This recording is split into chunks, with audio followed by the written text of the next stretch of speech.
प्यारे मित्रों, प्रेम नमन। किसी मित्र ने कहा है, माँ,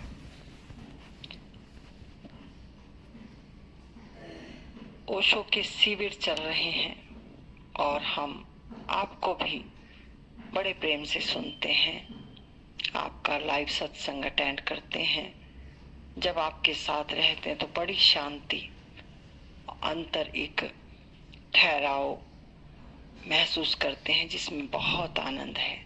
ऐसा आनंद जिसको कभी हमने अपने जीवन में महसूस नहीं किया।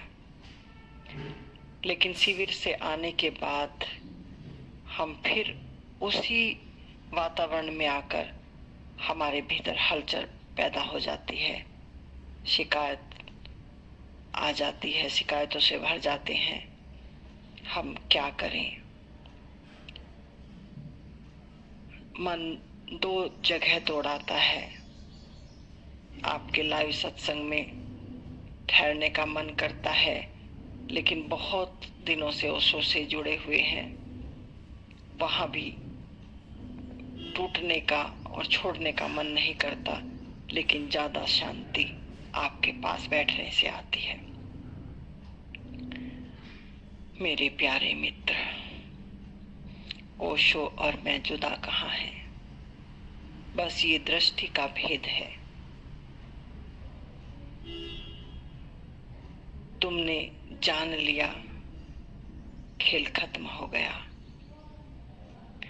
जब तक तुम्हारे भीतर अलग का बोध बना हुआ है कि मैं अलग हूं, माँ अलग है, ओशो अलग है, तो तुम पीड़ा में रहोगे। ठहरना पड़ेगा, और जहां ठहर कर तुम्हारे मन को शांति मिलती है, ठहराव मिलता है, आनंद की स्थिति बनती है, तो रुको और ठहर कर इंतजार करो। एक जागृत पुरुष, चाहे वो राधा स्वामी है, चाहे वो ओशो है, चाहे वो किसी भी पंथ समुदाय से जुड़ा हुआ है, ये पंथ समुदाय बाहर के कृत्य हैं।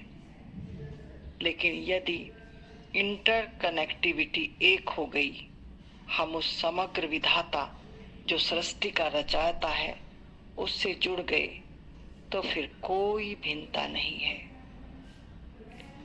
हम इसमें भी बन जाते हैं तेरा गुरु, मेरा गुरु, उसका गुरु। यदि गुरु को तुमने समझा नहीं, गुरु को तुमने जाना नहीं, गुरु को तुमने पहचाना नहीं, तुम गुरु के शरीर से बंध गए। लेकिन गुरु जो रहस्य, जो राज तुम्हें देना चाहता है, उससे तुम चूक गए, तो तुम्हारा कल्याण नहीं हो सकता। तुम्हारा प्रेम शरीर के साथ तादात्म्य जुड़ जाता है, और जब हम शरीर तल पर जुड़ते हैं तो हम बस शरीर की सीमाओं को पार नहीं कर सकते। मन से जुड़ेंगे तो मन आनंद लेते रहेंगे, बुद्धि से जुड़ेंगे तो तर्कवादी हो जाएंगे। आत्मा से आत्मा का जुड़ना मिलन है, और यही प्रेम है कि तुम एक के हो जाओ। एक का मतलब कोई भिन्नता नहीं है। एक का मतलब है जहां तुम्हें बात समझ आने लगे, जहां तुम्हारे मन को सुकून मिलने लगे, जहां तुम्हें शांति अपने भीतर प्रतीत होने लगे, वही तुम्हारा मार्ग है। तुम ठहरना और इंतजार करना। प्रेम किया तिन प्रभु पाया, बिना प्रेम वह हाथ न आया। तुम बुद्धि से दौड़ते हो, कभी उसके पास, कभी उसके पास, कभी उसके पास, और ये दौड़ बाहर की है, भीतर कोई दौड़ नहीं है। भीतर एक ठहराव है, जीने का रहस्य है, जीवन है।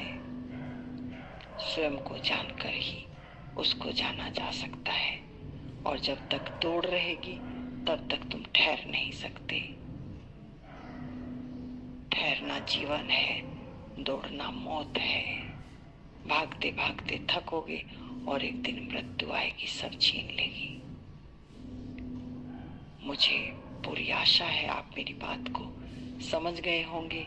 आगे फिर बात करूंगी। मेरी बहुत बहुत शुभकामनाएं।